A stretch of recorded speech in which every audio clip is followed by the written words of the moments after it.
ஆமாம், சந்தித்தேன். பல விஷயங்கள் பாதிக்கப்பட்டதா இரண்டு எம்எல்ஏக்கள் ராஜினாமா பண்ணது நான் உங்களுக்கு தேர்தல் பிரச்சாரம் மேற்கொள்கிறேன் அப்படின்னு சொன்னதாக. ஆமாம், 2 எம்எல்ஏக்களும் அவர்கள் ராஜினாமா செய்தால் இடைத்தேர்தல் வரும். அப்படி ஒரு இடைத்தேர்தல் வந்தால் நானே உங்களுக்கு ஆதரவாக பிரச்சாரம் செய்வேன்னு அவர் சொன்னார். விஜய் தலைமையிலான அரசு அவங்க எங்ககிட்ட அப்ரோச் பண்ணாங்க, வாங்கிட்டோம். பல கட்ட யோசனைகளுக்கு பிறகு தான் இந்த முடிவு எடுத்தோம். வைகோ அவர்கள் கொடுத்த ஸ்டேட்மெண்ட் உங்களுக்கு எல்லாருக்கும் தெரியும். நீங்கள் கூட உங்கள் ப்ரெஸ்ஸில் வந்ததை வச்சு தான் நாங்கள் எவிடன்ஸாக கொடுத்துருக்குறோம். அதே போல் விஜயபாஸ்கர் அவர்களும் வெளிப்படையாகவே செய்தியாளர் கூட்டத்தில் என்னை தாவேகாவுக்கு சேரும்படி கேட்டுக்கொண்டார்கள். ஆகவே தான் நான் ராஜினாமா செய்கிறேன் என்று சொல்லி ராஜினாமா செய்துவிட்டு அவரும் சேர்ந்து விட்டார். ஆக இதெல்லாம் குதிரைபேட ஊழலுக்கு தகுந்த ஆதாரங்கள் என்பதை சுட்டி காட்டுகிற வகையில் ஆளுநரிடத்திலும் டிவிசியிலும் திமுகவின் சார்பில் நாங்கள் புகார் கொடுத்திருக்கிறோம். ஆக விஜய் அவர்கள் உண்மைக்கு மாறாகத்தான் எல்லாம் பேசிக்கொண்டே இருக்கிறார். இதற்கு பிறகு உரிய நடவடிக்கை அவர்கள் எடுக்கலைன்னா நீதிமன்றத்தை நாடுவதற்கு வழிவகுப்புக்காக தான் கொடுக்கும். அவர்கள் எடுக்கிறாரா இல்லையான்னு தெரியும். அதனால் வி லாட்ஜ் தி கம்ப்ளைண்ட்.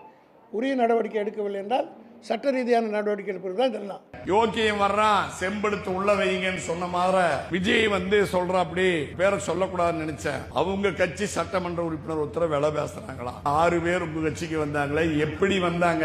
விலை பேசாம வந்தாங்களா? வாக்குறுதி இல்லாம வந்தாங்களா? அவங்க எல்லாம் இனிமேல் அரசியல்ல சன்னியாசம் வாங்கிடுவாங்களா? 6 பேர் இனி அரசியலுக்கே நீ வரமாட்டாங்களா? தேர்தலே போட்டியிட மாட்டாங்களா? இனி எம்எல்ஏ சீட்லயே நிக்க மாட்டாங்களா? என்ன சொல்லி அவங்க ராஜினாமா பண்ண வச்ச? இப்படி தமிழ்நாட்டில் பல சட்டமன்ற உறுப்பினர்கள் ராஜினாமா செய்கிறாங்கன்னா அது பகிரங்கமான குதிரைபேர நடவடிக்கை தானே தவிர இது அவருடைய சொந்த விருப்பத்தில் அவர்கள் ராஜினாமா செய்வதில்லை. ஆதாயத்துக்காக மட்டுமே அவர்களுடைய ராஜினாமா நடைபெறுகிறது. தமிழ்நாட்டில் இருக்கக்கூடிய ஆளுநர் அவர்களே ஒரு ஹையஸ்ட் அத்தாரிட்டி. அவர் சம்மன் பண்ணணும், அவர் உள்துறைக்கு எழுதணும், எலெக்ஷன் கமிஷன் எழுதணும், ஒரு ஸ்பெஷல் போட்டு இது 2 வருஷம் 3 வருஷத்துக்கு எலெக்ஷன் இல்லாமல் பண்ணால் அப்புறம் அதுக்கு பிறகு எல்லாம் உணர்ந்துக்குவாங்கல்ல. கை நீட்டி பேசுகிறேன். முதலமைச்சர் விஜய் அவர்களே, நீ சொல், நீ யோக்கியமானவன் சொல்ல முடியுமா? ஒரு படத்துக்கு எவ்வளவு வாங்கின, எவ்வளவு வெளியே சொல்லி இருக்கிறையா? நீ நடித்த புலி படத்துக்கு 15 கோடியை வாங்கிட்டு குறைந்த கணக்கு காமிச்சு அதை கண்டுபிடித்து 1.5 கோடி கட்டியவன் நீ. நீயே ஒரு களவாணி. அடுத்தவனை களவாணின்னு சொல்ற உனக்கு என்னடா யோக்கியம் இருக்கு? ஓடு ஓடு ஓடு ஓடுன்னா ஒன்னுதான் ஓடுன்றான். யாரு ஓடுனா கரூரை யாரு சுடுகாடான? நம்ம புரட்சி தமிழ் ஐயா எடப்பாடியா இருக்காரு, அவர் ஒரு கருணையின் வடிவம். அப்பயே சட்டசபையில வச்சு முடிச்சிருந்திருக்கலாம். இவரு அவனுக்கு வக்காலத்து வாங்கி அவருக்காக பேசி அவருக்காக சொல்லி இப்ப அவன் நம்மள சொல்றான் தூந்து போன சக்தி என்று. தூந்து போன சக்தி என்று சொல்லுகிற ஜோசப் விஜய் அவர்களே, உனக்கு தில் இருந்தால் திராணி இருந்தால் அண்ணா திமுக தூந்து போன சக்தி என்று பெயரை சொல்லுகிற அந்த தைரியம் இந்த முதலமைச்சர் ஜோசப் விஜய்க்கு இருக்கிறதா? நீங்க எந்த தனிமத்திற்கு 108 ஜெயிச்சீங்க, ஒரு விஷயம் பண்ணீங்க, 107 திமுக ஜெயிச்சு 5 வச்சு கூட்டு வச்சு ஆட்சி அமைச்சிருக்கீங்க. இந்த ஆட்சி வச்சுக்கிட்டே கருவின் காரணமா இந்த நாட்டை உங்களுக்கு எழுதி கொடுத்தாங்களா? எந்த நேரம் ஸ்டாலினுக்கு கோபம் வருதோ அந்நேரம் ஒரு ஆட்சி முடியும்.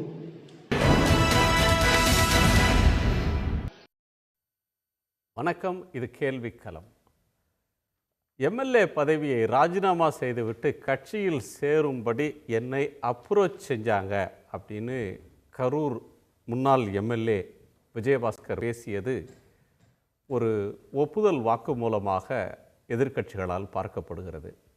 குதிரை பேரம் என்கிற புகார் தொடர்ந்து சொல்லப்பட்டு வந்தாலும் விஜயபாஸ்கர் சொன்ன கருத்தும் வைகோ வெளிப்படையாக சொன்ன பேட்டியும் தாவேகா தரப்பில் தங்களை அணுகினார்கள் என்பதற்கான சான்றாக இருக்கிறது.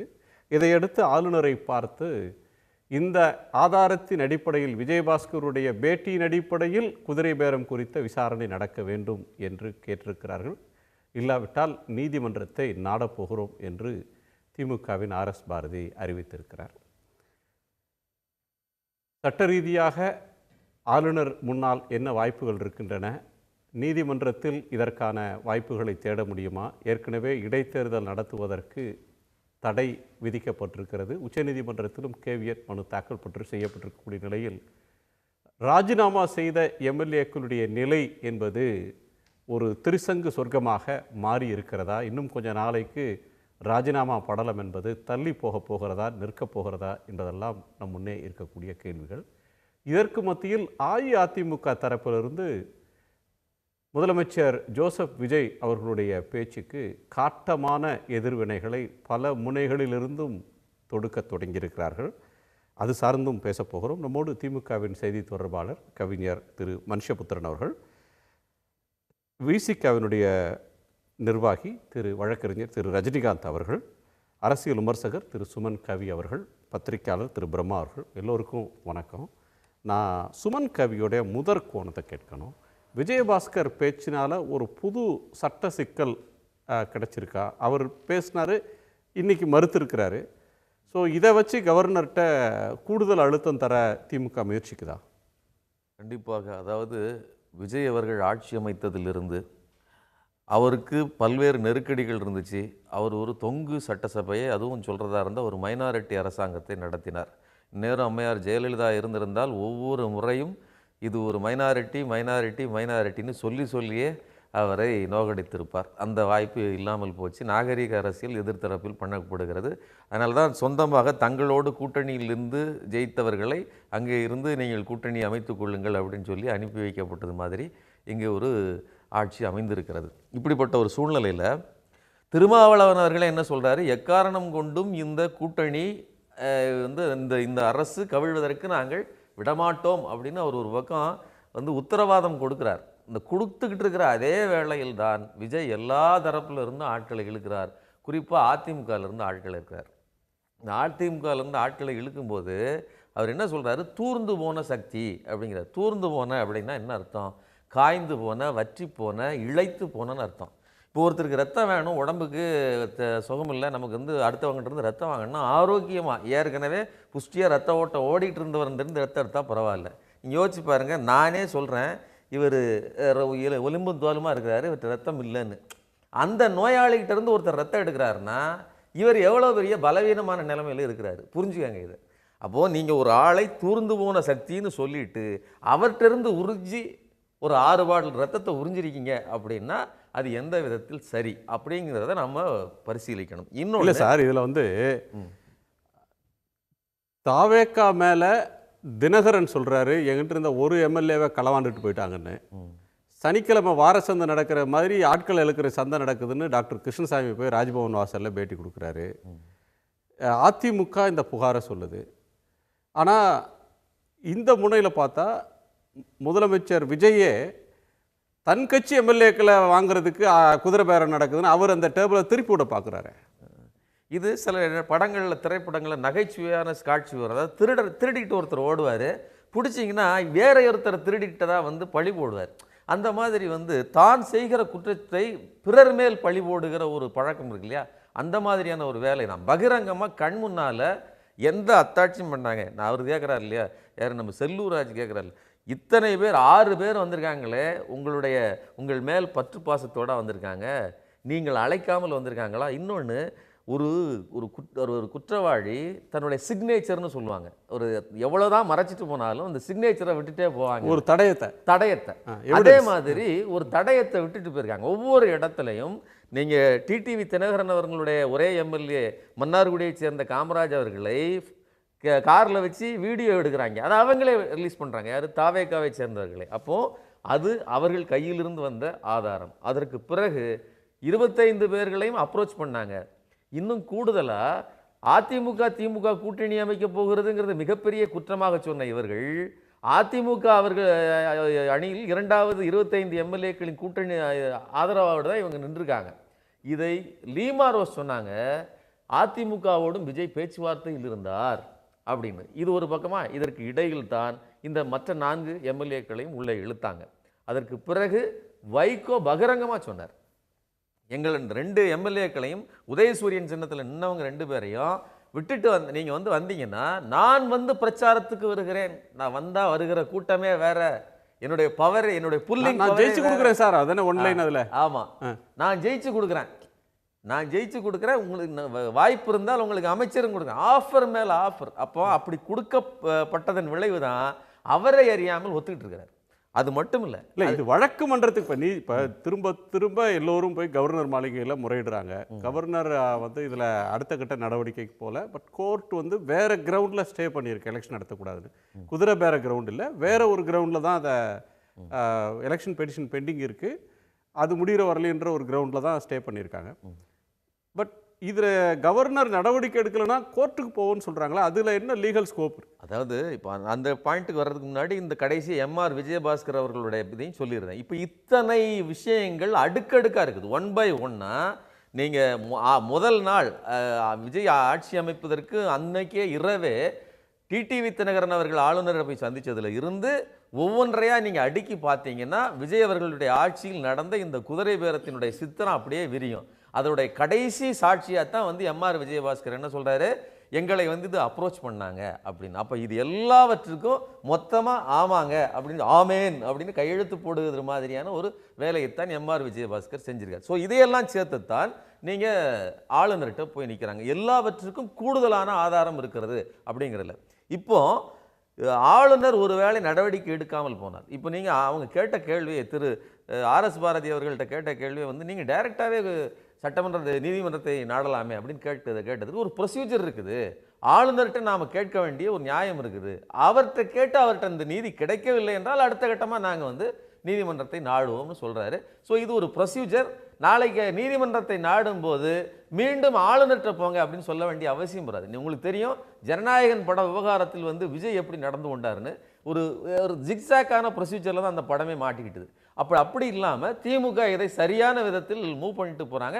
எதிர்கட்சிகளும் இதை வந்து சரியாக வந்து ப்ரொஜெக்ட் பண்ணுறாங்க. இன்னைக்கு வந்து நீங்கள் கொத்து புரோட்டா அப்படின்னு ஒரு வார்த்தையை சொன்னீங்கன்னா நாங்கள் HCLன்னு பேசியிருக்கிறாரு யார், அதிமுகவை சேர்ந்த முன்னாள் அமைச்சர். ஸோ எதுக்காக சொல்கிறேன் அப்படின்னு சொன்னால், தரந்தாழ்ந்த விமர்சனங்களை விஜய் வைக்கும்போது அவர் தரத்துக்கு தாழ்ந்த அந்த தளத்துக்கு விமர்சனங்களும் வருகிறது எதிராளிகளிடமிருந்து அப்படின்னு பார்க்க. அது ரொம்ப முக்கியமான ஒரு ஏரியா தான். தமிழ்நாட்டில் வந்து ஜனநாயகத்தில் ஆட்சி மாற்றம் நடக்கிறது இயல்பு, அரசியல் மாற்றம் வர்றது இயல்பு, ஒரு சித்தாந்தம் மேலோங்கி இன்னொரு சித்தாந்தம் வர்றது கூட இயல்பு. பட் பொது வாழ்க்கையினுடைய உரையாடல், ஒரு அரசியல் உரையாடல் அப்படின்றது வந்து மேம்பட்டதாக இருக்கிறது நல்லது. அது சார்ந்து நம்ம பேசலாம். நீங்கள் இன்றைக்கி ஆர்எஸ் பாரதியும் கூட அது கடுமையாக பேசியிருந்தார். பிரம்மா, அண்ணா தோற்ற போது காமராஜர் கொண்டாடல, காமராஜர் தோற்று அண்ணா முதலமைச்சரானார். அப்போ வந்து விருதுநகரில் காமராஜரை கொத்து பரோட்டா போட்டோம் அப்படின்னு யாரும் இருமாப்போட பேசலை. ஆனால் விஜய் ஒரு நடிகராக பஞ்ச் டைலாக் பேசுகிறது அவரோட ஸ்டைலாக இருக்கலாம். ஒரு பெரிய ஆஃபீஸ், சீஃப் மினிஸ்டர்ன்றது 8 கோடி தமிழர்களுக்குமான ஒரு தலைவர். அந்த கட்டத்துக்கு போன பிறகு இது மாதிரி பேசுகிறது வந்து விமர்சனத்துக்கு ஆளாகுது. இந்த விமர்சனங்கள் இந்த அணுகுமுறையில் மாற்றமே வரலையே. இல்லை, அதான் என்னென்னா அது வந்து களம் மாறிடுச்சு. பேச்சு முறைகளும் அரசியல் மேடைகளின் பேச்சு முறைகளும் மாறிடுச்சு.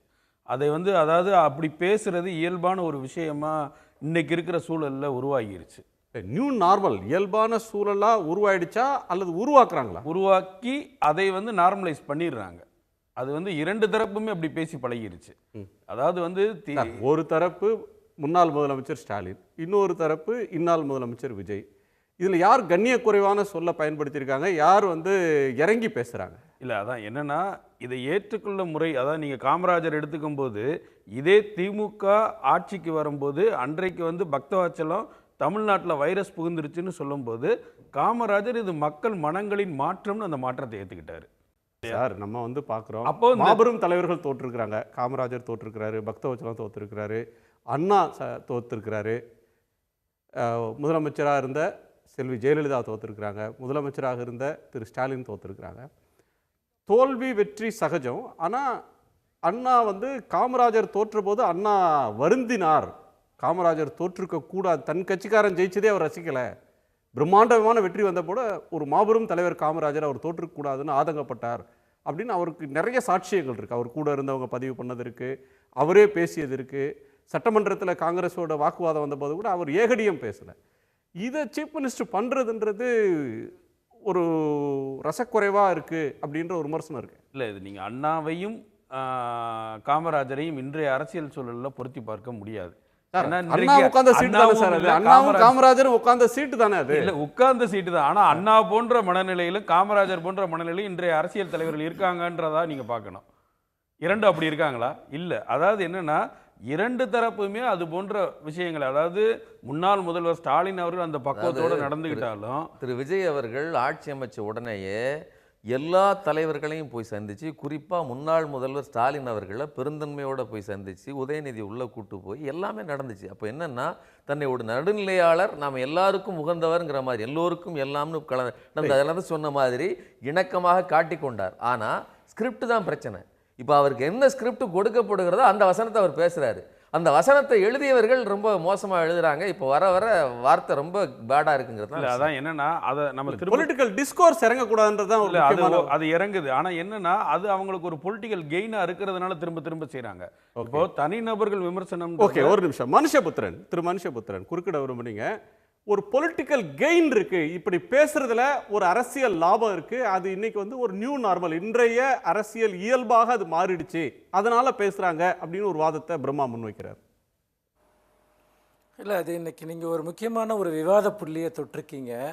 அதாவது இந்த நியூ நார்மல்ங்கிறது தமிழ்நாட்டுக்கு மட்டுமே உரியதா, அல்லது மற்ற இந்தியா முழுக்க இருக்கக்கூடிய அரசியலுக்கு பொருந்துமா, தெற்காசியா முழுக்க பொருந்துமா? தமிழ்நாட்டில் மட்டும் எப்படி ஒரு விசேஷமான ஒரு சூழல் உருவாகுது? நம்ம அண்டை மாநிலங்களெல்லாம் இப்படிப்பட்ட பொலிட்டிக்கல் டிஸ்கோர்ஸ் எதுவும் நடக்கலையே. அங்கேயும் மிக கடுமையாக மோதிக்கொள்ளக்கூடிய எதிர்நிலை கட்சிகள் இருக்கின்றன. ஆனால் அங்கே வந்து பார்த்திங்கன்னா அரசியலாக பேசுகிறாங்க. இங்கே எப்படி பர்சனல் அட்டாக்குன்றதும் இழிவான சொற்கள்ங்கிறதும் இவ்வளவு உக்கிரமாக பயன்படுத்தப்படுறதுக்கு என்ன காரணம்? அவர் பொலிட்டிக்கல் கெயின் இருக்குன்னு சொல்கிறார். இதில் என்ன ஒரு அடிப்படையான விஷயம் நம்ம பார்க்கணுன்னா, தாவேகாவுக்கோ விஜய்க்கோ தாங்கள் எப்படி வெற்றி பெற்றோம்னே முதல்ல தெரியல. அவங்க என்ன நினைக்கிறாங்கன்னா, முதல்ல கரூர் சம்பவத்தினால நம்ம வெற்றி பெற்றிருப்போமோ அப்படிங்கிறதுக்காக கரூர் சம்பவத்தை திரும்ப திரும்ப அலைவா வைக்கிறாங்க. அதை பற்றின சென்டிமெண்டல் பேச்சை போய் திரும்ப திரும்ப இங்கே உருவாக்குறாங்க. அது பற்றின ஒரு விவாதங்களை உருவாக்கிக்கிட்டே இருக்காங்க. ஒரு சென்டிமெண்ட்டை உருவாக்குறாங்க. அடுத்தது என்னென்னா, நம்ம வந்து பார்த்திங்கன்னா இந்த ஜென்சி கிட்ஸு அவங்கள்ட்ட வந்து அவங்க மொழியில் நம்ம பேசுகிறோம். அது வந்து ஜென்சி கிட்ஸே அவமானப்படுத்துகிற ஒரு விஷயம். எத்தனை ஜென்சி கிட்ஸ் அந்த மாதிரி பேசிகிட்டு இருக்காங்க? சோஷியல் மீடியா உருவாக்கக்கூடிய ஒரு வயலண்டான லாங்குவேஜ், அந்த லாங்குவேஜ் தான் தன்னுடைய வெற்றிக்கு காரணமோ அப்படின்னு விஜய் வந்துட்டு நினைக்கிறாரான்னு எனக்கு சந்தேகமாக இருக்குது. நம்ம தொடர்ந்து அப்படியே பேசிகிட்டு இருந்தோம்னா நம்ம தொடர்ந்து வெற்றிகளை பெறலாம் அப்படின்னு. பொது சமூகம் இதெல்லாம் எப்படி பார்க்குதுங்கிறது தான் இங்கே ரொம்ப முக்கியம். அதாவது தமிழ்நாட்டு வாக்காளர்களில் 1/3 பகுதியினர் வந்து விஜய்க்கு வாக்களித்திருக்கலாம். ஆனால் ஒட்டுமொத்தமாக அரசியல் மாண்புகள் என்பது மக்களிடமும் இருக்கிறது. இப்போ உதாரணமாக ஜெயலலிதா அவர்கள் வந்து மறைந்த போது உடல்நலம் கொண்டிருக்கிற போது திமுக காரங்கள்லாம் அப்படி பேசினாங்களா? இல்லை வந்து பார்த்திங்கன்னா கலைஞர் உடல்நலம் கொண்டிருந்த போது அதிமுக காரங்க அப்படி பேசினாங்களா? ரெண்டும் ரொம்ப ரொம்ப நேர் எதிரான ஒரு கடுமையான எதிர்நிலை கொண்ட கட்சிகள். ஆனால் தலைவர்களுக்குரிய இடத்தை மக்கள் தொடர்ந்து கொடுத்து கொண்டே இருந்தார்கள். இதுதான் அடிப்படையான விஷயம். நிர்வாகம் சார்ந்தோ மற்ற குற்றச்சாட்டுகள் சார்ந்தோ விமர்சிப்பாங்க. ஆனால் இன்றைக்கு விஜய் செய்து கொண்டிருக்கக்கூடிய விமர்சனம், சட்டசபையிலிருந்து வெளியே இருந்து அவர் செய்யக்கூடிய கேலி கிண்டல்கள், இது எல்லாமே அவர் தன்னுடைய வெற்றியை அவரே புரிந்து கொள்ள முயற்சிக்கிறார். ஏன்னா அவர் எதிர்பார்க்கல இவ்வளோ ஓட்டு நமக்கு வரும்னு. அப்போது நம்ம ஏற்கனவே பிரச்சாரத்தில் பண்ண அதே ப்ராக்டிஸை தொடர்ந்து பண்ணிட்டு இருப்போம்னு நினைக்கிறார். அது ஒரு விதிவிலக்கு. திரு மனுஷபுத்திரன், நீங்கள் இன்னைக்கும் நீங்கள் மெரினா கடற்கரையில் போனீங்கன்னா அண்ணா நினைவிடத்துக்கு வர்றவங்க, எம்ஜிஆர் நினைவிடத்துக்கு போகிறதும், ஜெயலலிதா அவர்கள் நினைவிடத்துக்கு போகிறவங்க, கலைஞர் அவர்களுடைய நினைவிடத்துக்கு போகிறதும், தொண்டர்கள் பொதுமக்கள் சாதாரணமாக இந்த நினைவிடத்துக்கு வர்றவங்க அந்த நினைவிடத்தையும் பார்த்துட்டு போகிற அளவுக்கான ஒரு பண்பு இது வந்திருக்கு. மக்கள் யாரும் அவ்வளோ ஒன்றும் பகைமை பார்க்கிற ஒரு தோற்றம் இல்லை. ஆனால் அது ஒரு பக்கத்தில் இருந்தால் கூட தேர்தல் நேரத்தில் காரசாரமாக பேசுவது அப்படின்றது இயற்கை. தேர்தல் நேரத்தில் அனல் தெரிக்கும், இறங்கி பேசுவாங்க. பெருந்தலைவர்கள் கூட திறந்தாழ்ந்து கூட சில நேரத்தில் ஒரு நாகரிக எல்லைகளை இறங்கி கூட பேசுவாங்க. தேர்தலுக்கு பிறகு மக்கள் தீர்ப்புன்னு ஒன்று வந்த பிறகு எதிர்க்கட்சியும் ரீகன்சைல் ஆகும், ஆளுங்கட்சியும் பொறுப்பு உணரும். அதற்கப்புறம் வந்து ஆட்சி நிர்வாகம் அது சார்ந்து அரசியல் உரையாடல் நகரும். ஆனால் நம்ம இந்த தேர்தல் முடிவுக்கு பிறகு அது மாதிரி நகரலையே. இல்லை, ஏன் நகரலைங்கிறதுக்கு காரணம் இதுதான். ஏன்னு கேட்டிங்கன்னா, அவங்களுக்கு தங்கள் வெற்றிக்கான எந்த சோஷியல் கிரவுண்டையும் அவங்களால கண்டுபிடிக்க முடியல. தங்களுடைய இந்த மோசமான அணுகுமுறைக்கு ஒரு பெரிய ஒரு கும்பல் நம்மளை ஆதரிக்குது, ஒரு பெரிய ஒரு சக்தி நம்மளை ஆதரிக்குது அப்படின்னு இவங்களே முடிவுக்கு வந்துட்டாங்க. ஆனால் இது வந்து பார்த்திங்கன்னா இது ஒரு பண்பாட்டு பிரச்சனையாக நான் பார்க்குறேன். ஏன்னு கேட்டிங்கன்னா இது அரசியல் பிரச்சனையை தாண்டி மக்களை வேறு விதமாக இவங்க ட்ரெயின் பண்ணுறாங்க. அதாவது இப்படியெல்லாம் அரசியலில் பேசலாம், இப்படியெல்லாம் கேவலமாக நடந்துக்கலாம், இப்படி எந்த தயக்கமும் இல்லாமல் தனிநபர் அட்டாக் வந்து பண்ணலாம் அப்படின்ட்டு. இப்போ நம்முடைய திராவிட முன்னேற்ற கழக தலைவர் முன்னாள் முதலமைச்சர் அவர்கள் கரூர் சம்பவம் நடந்தப்போ என்ன சொல்கிறாரு, எந்த ஒரு அரசியல் கட்சியும் விஜய்க்கு எதிராக அதை முதல்ல வந்து ப்ரொஜெக்ட் பண்ண தான் நினைக்கும், ஆனால் எந்த தலைவரும் தன்னுடைய தொண்டர்கள் இறக்கிறத விரும்ப மாட்டாங்கன்னு சொல்கிறார். எவ்வளோ பெரிய நோபல் ஸ்டேட்மெண்ட் இது, வந்து யோசிச்சு பாருங்க. சரி, இப்போ வந்து நண்பர் சொன்னார் வந்துட்டு போய் வந்து இப்போ முதலமைச்சரை வந்து போய் பார்க்குறாரு. யாரை வந்து பார்த்திங்கன்னா முன்னாள் முதலமைச்சர் அவர்களை வந்து இன்றைய முதலமைச்சர் விஜய் போய் வீட்டில் பார்க்குறாரு. பார்த்துட்டு ஒரு 2 மாதத்துல சொல்கிறாரு, ஸ்டாலின் தான் வந்து பார்த்திங்கன்னா தன்னுடைய மகனுக்காக போய் வந்து பார்த்திங்கன்னா போலீஸை அனுப்பி மக்களை கொலை பண்ணார் அப்படின்ட்டு. எவ்வளவு பெரிய விஷயம். நீங்கள் எல்லாமே நடிப்பாக தான் பண்ணுவீங்களா? உங்களுக்குன்னு எந்த விதமான ஒரு தகுதியுமே உங்களுக்கு கிடையாதா? அப்போது மக்களை தன்னுடைய பார்க்க வந்த ரசிகர்களை கொலை பண்ண ஒருத்தரை ஏன் சார் போய் வீட்டில் பார்க்குறீங்க? அதன் மூலமாக நீங்கள் அடைய விரும்பினது என்ன? உங்கள் ஸ்டாண்டு தான் என்ன? நீங்கள் வந்து அப்படி உங்கள் ரசிகர்களை கொலை பண்ண ஒருத்தரை வந்து நீங்கள் போய் நேரில் வீட்டில் போய் பார்த்து இது கை கொடுக்குறீங்கன்னா நீங்கள் உண்மையிலேயே அந்தந்த டைமில் இமேஜ் பில்டப்புக்காக எதை வேணால் பண்ணுவீங்க. குணா, இதில் நம்ம மிக மிக முக்கியமாக பார்க்க வேண்டிய விஷயம் என்னென்னா, இவர்கள் செய்ய வேண்டிய இந்த பரப்புரை என்பது, செய்கிற பரப்புரை என்பது ஒரு ஜென்ரேஷன், அந்த ஜென்ரேஷனையே மிக மோசமாக டாக்ஸிக்காக மாற்றிக்கிட்டு இருக்கு, பாய்சனைஸ் பண்ணிகிட்டு இருக்கு. அரசியல் இப்படி தான் பேசணும், இப்படி தான் அட்டாக் பண்ணணுன்னு அதை சோஷியல் மீடியாவில் ட்ரெண்ட் பண்ணுறாங்க.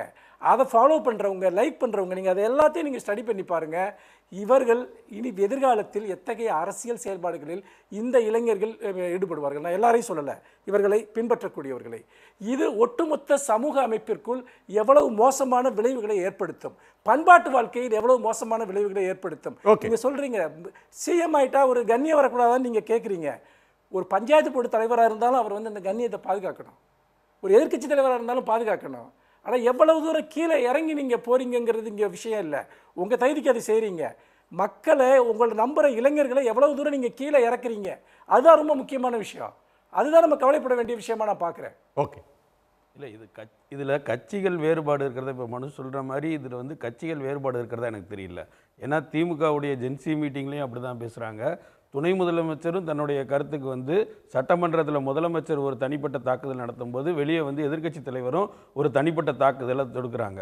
அப்போ இன்றைக்கு இருக்கிற எல்லா தலைமுறைகளும் அதுபோல் பேசுகிறத வந்து ரொம்ப சாதாரணமான விஷயம் ஆயிருச்சோன்ற ஒரு எண்ணம் வருது.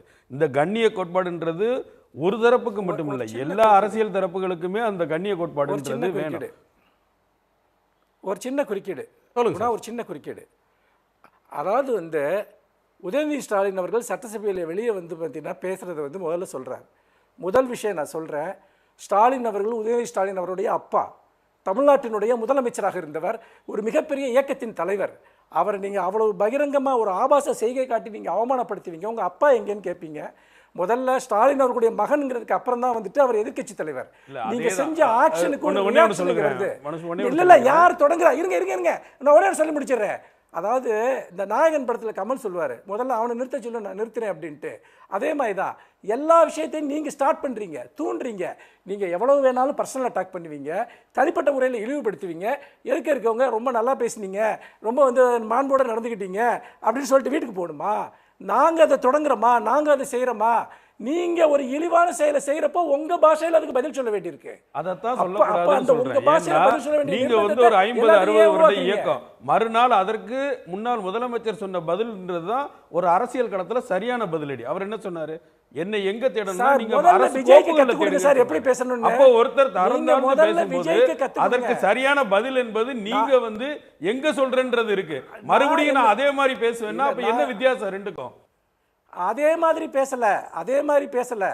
உங்க அப்பா எங்க காணான்னு தேடுறப்ப உங்களையும் உங்க பிள்ளைங்க தேடிக்கிட்டு இருக்காங்கன்னு ஒருத்தர் சொல்றது என்ன தப்பு? அது எப்படி சார் சொல்ல முடியும்? நீங்க வந்து சார் அவரை கட்சி ஆரம்பிச்சு 2 வருஷம் பேச தெரியாத தற்குறின்னு சொல்றீங்க. நீங்க வந்து ஒரு பெரிய இயக்கம்னு சொல்றீங்க. திரும்ப பக்குவப்பட்ட தலைவரின் பதில் என்னன்றது மறுநாள் தெரிஞ்சது இல்ல. அந்த பக்குவத்தை நீங்க எல்லாருக்கும் அடையணும்ல. மூத்த தலைமுறை தலைவர்கள் அந்த பக்குவத்தோட இருக்காங்க. இளைய தலைமுறையில அது திமுகவோட ஜென்சியா இருந்தாலும் சரி, எதிர்க்கட்சி தலைவரா இருந்தாலும் சரி, எல்லாரும் ஒரே சிந்தனையில இருக்கிறீங்கன்னு தான் சொல்றோம். ஒரு பெரிய இயக்கத்தின் தலைவரை எப்படி பேசணும்னு தெரியுமா தெரியாதா அவருக்கு? அதை மட்டும் சொல்லுங்க. ஒரு பெரிய இயக்கத்தின் தலைவரை எப்படி பேசணும்னு ஜெயலலிதா முன்னாடி போய் வந்து பவியமா நிக்க தெரிஞ்சதுல 10 வருஷம் அதிமுக ஒரு ஊழல் சக்தி. அம்மா இப்படி படத்தை இந்த ரெண்டு விட்டுருங்க. கட்சிகளை அப்ப மரியாதை இழிவுபடுத்தி தெரிஞ்சதுல இந்த அரசியல் களத்திலேயே சர்வே பண்றதுக்கு தகுதியற்றவர்கள் இப்பவும் பார்ட்டி போட்டு வாங்குறாங்க அது இதுன்னு சொல்லி குற்றச்சாட்டுகளை சாட்டுகளை அடுக்கிட்டு இருக்கிற ஒருத்தர் அவர்கள் ஒழுக்கமா இருக்கணும். ஆனா நான் எவ்வளவு கேவலமா வேணாலும் பேசிக்கலாங்கிற ஒரு ரூல்ஸை வைக்கும்போது அதற்கு வெளியில் வந்து எதிர்வினை ஆற்றியவர்கள் நீங்க கூட தெரியும். திருமாவளவர்களுடைய சுலோகமே தெரியும். அடங்கமறு அத்துமீறு திமிரி எழு திருப்பி அடிதான். அடி கிடையாது. திருப்பி அடினா ஏற்கனவே உங்களை அடக்குகிறவனை ஒடுக்குகிறவனை திருப்பி அடின்னு அர்த்தம். அப்போ இப்படி நான் வந்து ஆபாசமாக அசிங்கமாக நான் வந்து ஒரு இடத்துல பேசுவேன். அந்த சட்டமன்றத்துக்கான மாண்பே கூட இல்லாமல் இந்த முதலமைச்சர் பொறுப்புக்கே கூட உள்ள மரியாதை இல்லாமல் நான் நடந்துக்கிடுவேன், செய்கை காட்டுவேன், டான்ஸ் ஆடுவேன். ஒருத்தர் அதை கோரியோகிராஃப் பண்ணுவார், பரவாயில்லன்னு தாளம் போடுவார். இப்படிப்பட்ட நிலைமையில ஒருத்தர் வெளியில வந்து எதிர்வினை ஆற்றக்கூடாதுன்னு சொல்றது இது கண்ணியத்தை பற்றி பேசல. இது வந்து அப்பட்டமாக விஜயை ஆதரித்து அவருடைய தகாத செயலுக்கு தூவம் போடுகிற வேலையை நான் சொல்றேன். திரு ரஜினிகாந்த், 2 விஷயங்களை நம்ம பேசணும். ஒன்று வந்து இந்த குதிரை பேர புகார் அப்படின்றது தொடருது. ஒன்று வைகோ பேசின பிறகு அதுக்கு ஒரு வேகம் வந்தது. அதுக்கு பிறகு 2 விஜயபாஸ்கர் போய் சேர்ந்தாங்க. சேர்ந்த பிறகு திருமாவளவன் உள்ளிட்ட பலர் சிபிஐ சிபிஎம் சில காங்கிரஸ் தலைவர்கள் இது மாதிரி ஏடிஎம்கேல புகாருக்கு உள்ளானவர்களை சேர்க்கிறது உங்களுக்கு பெருமை இல்லை, ஸ்டெபிலிட்டி அப்படின்ற காரணத்துக்காக கூட சேர்க்கக்கூடாதுன்ற இதை சொன்னாங்க. ஆனால் அவங்க தொடர்ந்து சேர்க்கிற ஒரு தன்மையை பார்க்குறோம். கரூர் விஜயபாஸ்கர் வந்து என்னை அப்ரோச் பண்ணாங்க டிவிகேல அப்படின்னு சொல்கிறாரு. அதை எடுத்துகிட்டு மீண்டும் ராஜ்பவனுக்கு போய் கம்ப்ளைண்ட் கொடுக்குறாங்க. இந்த கம்ப்ளைண்ட்ஸை நீங்கள் எப்படி பார்க்குறீங்கன்றது ஒன்று. ஏடிஎம்கே வந்து இன்றைக்கி ஒரே நாளில் பொள்ளாச்சி ஜெயராமன், செல்லூர் ராஜு, ஆர்பி உதயகுமார்னு சொல்லி விஜய் மேலே கடுமையான அட்டாக்கை வேகப்படுத்தியிருக்கிறாங்க. இதை எப்படி பார்க்குறீங்க? அதாவது எங்களை பொறுத்தளவு, விடுதலை சிறுத்தைகள் கட்சியை பொறுத்தளவு, எங்கள் தலைவரை பொறுத்தளவு, யார் ஜனநாயக படுகொலையில் ஈடுபட்டாலும் அது ஜனநாயக படுகொலை, அதில் எந்த மாற்று கருத்தும் இல்லை. அதாவது முதல்ல 6 எம்எல்ஏக்கள் அதிமுகவிலிருந்து ரிசைன் பண்ணிவிட்டு தவேகாவில் சேர்ந்தவுடன் உடனடியாக அதற்கு எதிர்ப்பு தெரிவித்தது விடுதலை சிறுத்தைகள் கட்சி, எங்கள் தலைவர். இது ஏற்புடையதல்ல, இதை வந்து ஊக்கப்படுத்தக்கூடாது. இப்படி ஊக்கப்படுத்தும் பொழுது அது தவேகாவுக்கும் உங்களுக்கும் அது அவப்பெயரை ஏற்படுத்தும்னு எங்கள் தலைவர் சொன்னார். அதே போல் இன்றைக்கி அப்படிப்பட்ட சூழல்கள் நடக்கும் பட்சத்தில், குதிரை பேரம் இருக்கும் பட்சத்தில் அது குறித்து உடனடியாக கவர்னர் நடவடிக்கை எடுக்க வேண்டும் என்கிற கோரிக்கையும் வைத்தவர் எங்கள் தலைவர். விசிக அந்த கோரிக்கை வைத்தது. ஆனால் அதே நேரத்தில் நாங்கள் என்ன கேட்குறோம்னா, திமுக தரப்பிலும் இந்த வேலையில் ஈடுபடுவது என்பதை எப்படி ஏற்க முடியும் என்பதுதான் கேள்வி. அதாவது என்னென்னா, இன்றைக்கி ஊத்தங்கரை எம்எல்ஏ இளையராஜா, ஸ்ரீவைகுண்டம் எம்எல்ஏ சரவணன் ஆகியோர் அந்த குற்றச்சாட்டை சொல்கிறாங்க. இப்போ 2 பேர் இழுத்து மட்டும் பண்ணிட முடியுமான்னு சில எதிர்வாதம் வருது. 2 பேர்லேருந்து 20 பேர் வந்து உருவாக வாய்ப்பு இருக்குது. அப்படி வாய்ப்பு இருக்குது.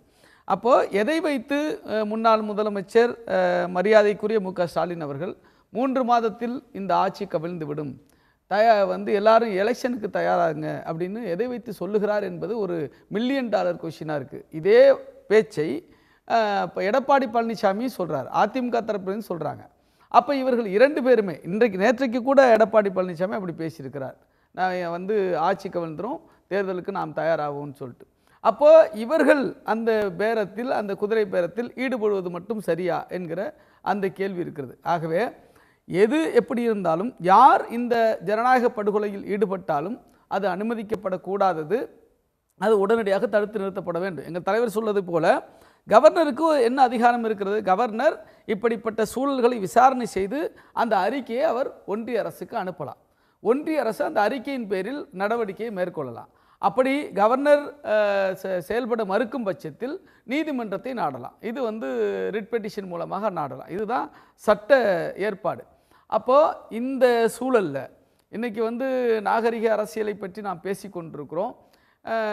இன்றைக்கி திமுகவுடைய துணை பொதுச் செயலாளர் கனிமொழி அவர்கள் கூட என்ன கேட்குறாங்கன்னா, இந்த எம்ஆர் விஜயபாஸ்கர், சி விஜயபாஸ்கர் போன்றவர்களை எந்த வாஷிங் மிஷின் கொண்டு துவைத்து எடுக்கப்பட்டார்கள் என்ற கேள்வி கேட்கிறார். அதே கேள்வி மற்றவர்களுக்கு ஏற்படுகிறது. செந்தில் பாலாஜி குற்றச்சாட்டுக்கு உள்ளாக்கப்பட்டவர் என்று ஸ்டாலின் அவர்களே கரூரிலே சென்று பேசியவர்.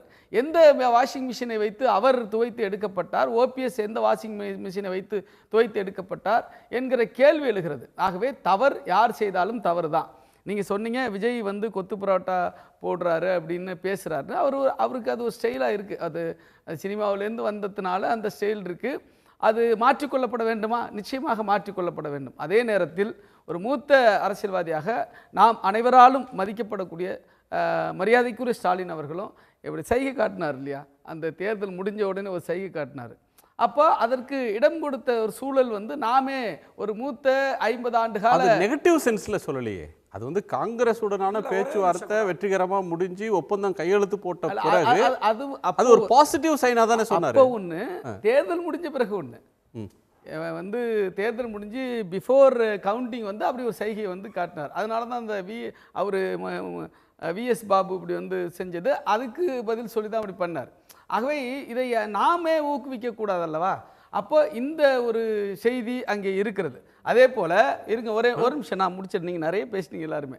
அதே போல் என்னென்னு கேட்டிங்கன்னா ஒரு நிமிஷம் அந்த குறுக்கிட்டு யாரையும் இழிவுபடுத்துகிற மாதிரி நீங்கள் செஞ்ச ஒரு செய்கையை நக்கல் பண்ணுற மாதிரி செய்யலை. அவர் செஞ்சது வந்து ஒரு பெரிய நெருக்கடிக்கு மத்தியில் இந்த ஒரு பிரச்சனையை நாங்கள் சால்வ் பண்ணிட்டோங்கிறதுக்காக செய்த செய்கை மட்டும்தான் தவிர அது எத்தனை முறை செஞ்சாலும் சரி அது அவருடைய ஸ்டைல். நீங்கள் அதை வந்து இழிவுபடுத்துறீங்க. நான் ஒன்று செய்கிறேன், இப்போ எம்ஜிஆர் இப்படி செய்கிறாரு, அதை நான் செஞ்சு காட்டி நக்கல் பண்ணுறேன்னா நான் செய்கிறது நக்கல், எம்ஜிஆர் செய்கிறது ஸ்டைலு. இல்லை, ரெண்டுக்கு வித்தியாசம் இருக்குது. நான் சொன்னேன் எம்ஜிஆர் யாரையும் இல்லை, அதெல்லாம் தாண்டி சட்டமன்றம் என்பது பேசுவதற்கான இடம், விவாதிப்பதற்கான இடம், எதிர்கருத்தோ ஆதரவு கருத்தோ பேசுவதற்கான இடம். அது சைகைகள் உடல் மொழிக்கான இடம் இல்லை. அது நீங்களும் உடன்படுவீங்கன்னு நினைக்கிறேன். நானும் அது இன்னொரு செய்தி என்னென்னா, திரு விஜய் அவர்கள் இப்போ சொன்னாங்க அண்ணாதுரை காமராஜர் தோத்த உடனே அண்ணாதுரை வருத்தப்பட்டார், பக்தவச்சலன் வருத்தப்பட்டார். உண்மையிலே விஜய் வருத்தப்பட்ட செய்திகளும் வெளியே வந்தது. மரியாதைக்குரிய ஸ்டாலின் அவர்கள் வந்து குளத்தூரில் தோல்வி அடைந்தார் அப்படிங்கிற அந்த நேரத்தில் விஜய் நிச்சயமாக வருத்தப்பட்டதாக, அதாவது ஓப்பன் சீக்ரெட் போல் எல்லாருக்கும் தெரிய வந்த செய்தி. அதே போல் இந்த கரூரில் அவர் பேசும்போது கூட விஜய் அவர்கள் என்ன சொன்னார்னா, ஏவவேலு அவர்களை வந்து மறைமுகமாக சொல்லுகிற பொழுது நான் வந்து முன்னாள் முதலமைச்சர் ஸ்டாலின் அவர்களை குறிப்பில்லை, அவர் மீது எனக்கு மரியாதையும் பாசமும் உண்டு என்ற செய்தியை வந்து வெளிப்படுத்தினார். ஆகவே இன்னைக்கு வந்து 5 நிமிஷம் பேசி கொத்து பரோட்டா போட்டேன் அப்படின்னு சொல்கிறது தான் அந்த பாசத்தை வெளிப்படுத்தின விதமா? இல்லை, அதுதான் நான் சொல்கிறேன்ல. அதை வந்து நான் ஆரம்பத்திலே சொன்னேன், அதை மாற்றிக்கொள்ள வேண்டும் என்பதில் மாற்றுக்கிறது இல்லை. அதே சமயத்தில் அவருக்கு தனி பாசம் இருக்குது. 2 ஸ்டேட்மெண்ட் சார், ரெண்டில் ஏதேனும் ஒன்று தான் உண்மையாக இருக்கணும்.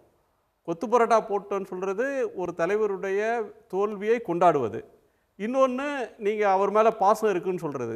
ரெண்டில் ஏதேனும் ஒரு ஸ்டேட்மெண்ட் தான் உண்மையாக இருக்க முடியும். அதாவது என்னென்னா உங்களுக்கு தெரியாது இல்லை, ஒரு நிமிஷம் குமார் ஒரு நிமிஷம் என்னென்னா, அரசியல் எதிரி கொள்கை எதிரி மாதிரியா? நான் ஆவடி குமார் சார் ஒரே ஒரு செய்தி ஒரு சார் எங்கள் தலைவர் அடிக்கடி குறிப்பிட்டார், அதுக்கு மட்டும் சொல்லிடுறேன். நாங்கள் நல்லெண்ணத்தின் அடிப்படையில் இங்கே பாஜக ஆர்எஸ்எஸ் ஒரு பிளே பண்ணிடக்கூடாது என்கிற அடிப்படையில் நாங்கள் ஆதரவு கொடுத்துருக்கோம் விஜய்க்கு. நாங்கள் விஜய் அவர்கள் அந்த நிலைப்பாட்டில் பாஜக எதிர்ப்பு நிலைப்பாட்டில் உறுதியோடு இருக்கும் வரை அவரோடு நாங்கள் பயணிப்போம் என்பதுதான் ஒரு தர்க்கத்தை கேட்குறேன். அதாவது நல்லெண்ணத்தில் ஜனாதிபதி ஆட்சி வந்துடக்கூடாது, பிஜேபியோட ப்ராக்சி ஆளக்கூடாதுன்றதுக்காக நீங்கள் கம்யூனிஸ்ட் கட்சிகள், யுஎம்எல், காங்கிரஸ் ஆதரிக்கிறீங்க. பெரும்பான்மை வந்துருச்சு. அதற்கு பிறகு பிஜேபி கூட்டணியில் நின்று வென்ற, ஏடிஎம்கே சின்னத்தில் வென்ற அதிமுக காரங்களை ராஜினாமா செய்ய வைத்து கட்சியில் சேர்றாருன்னா நீங்கள் வச்சிருக்கிற நல்லெண்ணத்து மேலே அவங்களுக்கு நல்லெண்ணம் இல்லையா, நம்பிக்கை இல்லையா? அதாவது அது நான் என்ன கேட்குறேன்னா, ஒரு நிமிஷம் பாமகட்டையும் பேசுகிறாங்க, அங்கேயும் இணக்கமாக இருக்கிறாங்க. அதாவது நீங்கள் கேட்ட கேள்விக்கு பதில் சொல்கிறேன். என்னன்னா, வைகோ அவர்கள் கூட ஒரு தலைவர், அவர் வந்து ஏதும் தெரியாதவர் அல்ல.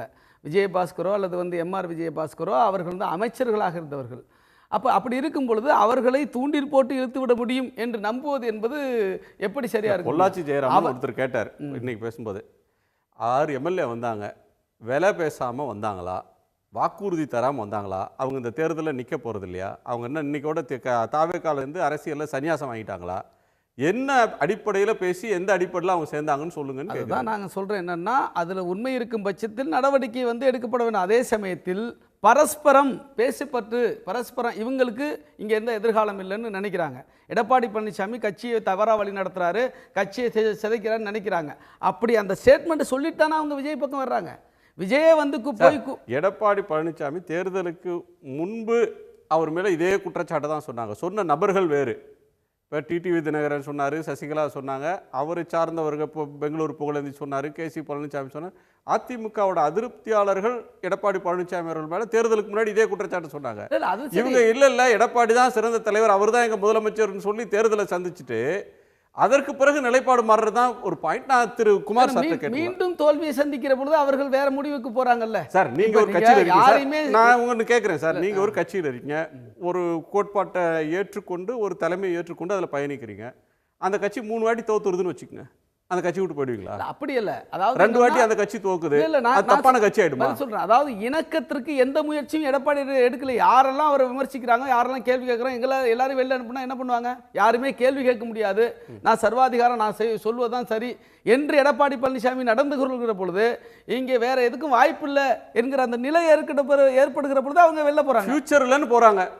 நிச்சயமா அதை வந்து அரசியல்வாதிகள் எதிர்பார்ப்பாங்க இல்லையா? நிச்சயமா எல்லா அரசியல்வாதிகள் இல்லை சார். இப்போ விசிகால வந்து உங்கள் கட்சியில் லட்சக்கணக்கானவங்க இருக்காங்க, ஆயிரக்கணக்கானவங்க இருக்கிறாங்கன்னா ஒரு கவுன்சிலராக நிற்கிற வாய்ப்பு கூட கிடைக்காமலே அரசியல் வாழ்க்கை முடிஞ்சு போகிறவங்க இருக்கிறாங்க. அதிமுகலையும் திமுகலையும் இருக்காங்க, காங்கிரஸ்லையும் தெரியும் அவங்களுக்கு என்றைக்குமே நம்ம ஆட்சிக்கு தமிழ்நாட்டுக்கு முதலமைச்சராக நம்ம கட்சி வரப்போகிறது இல்லைன்னு தெரிந்து அந்த கட்சியில் 60 வருஷமா அதிகாரம் இல்லாதப்போ அந்த கட்சியில் பயணம் பண்ணுறாங்கல்ல. அவங்களுக்கு ஏதோ ஒரு பற்றும் பிடிப்பு இருக்க போய் தானே பண்ணுறாங்க. ஒரு எலெக்ஷன்ல தோத்த உடனே ஒரு ஆட்சி மாற்றம் வந்துருச்சு உடனே 10 எலெக்ஷன், ஒரு எலெக்ஷன் இல்ல, இடைத்தேர்தல் கணக்கா சார்? எல்லாமே கணக்கு தான். எந்த தேர்தலையும் வெற்றி பெறுவதில்லை, எந்த ஒரு இணக்கத்திற்கும் உடன்படுவதில்லை. கேள்வி கேட்கறாங்களா வெளில அனுப்புறது இருக்க மாட்டாரு. கடுமையான விமர்சனத்தை தாவேகா மேல உங்க முன்னாள் அமைச்சர்கள், உங்க தலைவர்கள் கடும் தாக்குதலை தொடுக்கிறாங்க, இறங்கி பேசுறது மாதிரி தெரியுது. ஆமாம், அல்லு சில்லுன்னு சொல்கிறத விட கடுமையாக சொல்லிட்டாங்களே. ஒரு அரசியல் கட்சி 32 ஆண்டுகள் தமிழ்நாட்டை ஆண்ட கட்சி, 54 ஆண்டுகள் தமிழ்நாட்டின் நல்லது கெட்டது அத்தனையும் ஈடுபாடு உள்ள கட்சி. இந்த கட்சியை அல்லு சில்லுன்னு ஒருத்தர் சொல்கிறாருன்னா அவருக்கு அதாவது ஒரு முறை சொன்னால் பரவாயில்ல, ஒவ்வொரு முறையும் வந்து தரம் தாழ்ந்து பேசுறது மட்டும் இல்லை, தூர்ந்து போன கட்சி. அந்த தூர்ந்து போன கட்சியில் இருக்கிற துக்கடாக்களை தூக்கிட்டு போகிறவங்க என்ன கட்சி? ஒரு அல்லு சில்லுலாம் இப்போ நீங்கள் பிரம்மாவை கேட்டிங்கன்னா நம்ம இப்போ புதிய அரசியல் அகராதியில் அல்லு சில்லுலாம் இடம்பெறணும், நம்ம மனுஷபுத்திரன் போன்றவர்கள் பொருள் விளக்கம் எழுதிடணும், இதெல்லாம் இன்னைக்கு மாறிட்ட பொலிட்டிக்கல் டயலாக்ல ஒரு அரசியல் உரையாடல அதெல்லாம் முக்கியமான வார்த்தைன்ற இடத்துக்கு வந்துருவாங்க. அதுதான் அவங்களுடைய அரசியல் அகராதி தமிழ்நாட்டு அரசியலுக்கு அந்நியமாக இருக்கு. அதுதான் அவங்களுடைய அரசியல் வந்து தமிழ்நாட்டு மக்கள் வாக்களிச்சானே சார் வந்திருக்காங்க, 107 இடம் பிடிச்சிருக்காங்க. தமிழ்நாட்டு மக்கள் வந்து பெரும்பான்மை வாக்களித்து வரல, பெரும்பான்மை சட்டமன்ற உறுப்பினர்களோட ஆள அவங்கள அனுமதிக்கலை. அவங்க பெரும்பான்மை பெற்று இதையெல்லாம் செஞ்சாங்கன்னா நீங்கள் கேட்குற கேள்விக்கெல்லாம் நம்ம பொறுப்பேற்க வேண்டியிருக்கோம். ஆனால் அவங்க பெரும்பான்மையற்ற ஒரு சிறுபான்மை அரசு, அதை பெரும்பான்மையாக்குவதற்கான முயற்சி தான் 2 மாதமாக செஞ்சிட்ருக்காங்க. இவங்க 2 மாதமாக செஞ்ச ஆட்சியே சிறுபான்மை அரசு என்று தெரிஞ்சு தான் கவர்னர் பதவி பிரமாணம் செஞ்சு வைக்கிறாரு. அவர் செஞ்சு வச்சுட்டு பெரும்பான்மையை பெறுவதற்கு நீங்கள் முறைகேடாக எதையும் செய்யக்கூடாது, குதிரை பேரம் நடத்தக்கூடாதுன்ற நிபந்தனையோடு தான் பதவி பிரமாணம் செஞ்சு வைக்கிறாரு. அதுக்கு பிறகு அந்த பதவி பிரமாணம் எடுத்த உடனே ஒரு அனைத்திந்திய அண்ணா திராவிட முன்னேற்ற கழகத்தின் சட்டமன்ற உறுப்பினர்களை ஒரு தனியார் இடத்தில், கட்சிக்கு எந்த வகையிலும் தொடர்பில்லாத ஒரு இடத்தில் கடத்தி கொண்டு போய் வைத்துக்கொண்டு அங்கே போய் விஜய் பார்க்குறாருன்னா அது என்ன யோகியமான அரசியலா? அது குதிரை பேரம் இல்லையா? நீங்கள் அதிமுகவில் முறைப்படி கேட்டுட்டு போயிருந்தால் பரவாயில்ல, அதிமுகவை ஆதரவு கேட்டால் பரவாயில்ல, எதுவுமே இல்லாமல் இந்த கட்சியில் இருக்கின்ற ஒரு சிலரை ஒருத்தர் கடத்தி போய் தன்னுடைய வீடோ ஆஃபீஸோ எதுலையோ ஒன்றில் வச்சுருக்காரு. அங்கே போய் சோப்பா போகுது, அதுக்கு பிறகு நீங்கள் போகிறீங்க அங்கே. அதை வெளிப்படையாக நாங்கள் இவங்களை ஆதரிக்கிறோம். அது அவங்க வந்து அந்த பேரத்துக்கு கட்டுப்பட்டு அதாவது கவர்னர் நிபந்தனை அடிப்படையில் பதவி பிரமாணம் செய்து வைத்த பிறகு அந்த நிபந்தனையை நிறைவேற்றுவதற்கு முன்னால் இந்த பேரம் நடக்குது. நிபந்தனை அவங்க வாக்கெடுப்பு மெஜாரிட்டியை ப்ரூவ் பண்ணுறதுக்கு முன்னாடி நடக்குது. ஆமாம், மெஜாரிட்டி அவங்க நம்பிக்கை வாக்கில் அவங்க நிறைவேற்றிட்ட பிறகு இது நடந்ததுன்னா இது அரசியல். அதில் நாங்கள் எந்த விதமான சந்தேகத்தையும் எழுப்ப வாய்ப்பில்லை.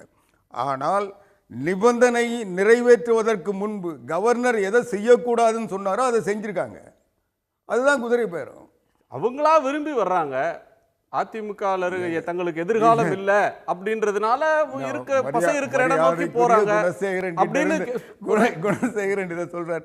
அவங்களா விரும்பி வந்தா எம்ஆர்சி நகர்ல விரும்பி வந்தாங்களா?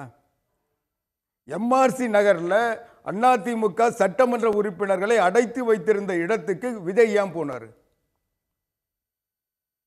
நிபந்தனையை கவர்னருடைய நிபந்தனையை நிறைவேற்றுவதற்கு முன்பு எப்படி போகலாம்? அந்த கட்சியினுடைய ஆதரவு கேட்காமல் அந்த கட்சி உறுப்பினர்களை கடத்தி வைத்து இவருடைய வற்புறுத்தின் பேரில் அல்லது இவருடைய விருப்பத்தின் பேரில் இவருடைய கட்டளையின் பேரில் அங்கே கடத்தி வைக்கப்பட்டார்கள் குற்றச்சாட்டு நான் சொல்கிறேன். தொடர்ந்து உங்கள் கட்சியில் திரு எடப்பாடி பழனிசாமி அவர்கள் தொடங்கி எதிர்க்கட்சி துணைத் தலைவர், அதிமுகவுடைய சட்டமன்ற கட்சி துணைத் தலைவர்லேருந்து பலரும் இன்பதுரை வரல தேர்தல் கமிஷன் வரலையும் போய் இந்த புகாரை தொடர்ந்து கொடுத்துட்டே இருக்கீங்க. இந்த தேர்தலை நடத்தக்கூடாது, குதிரை பேரத்தை பற்றி விசாரிக்கணும் அப்படின்னு சொல்கிறீங்க.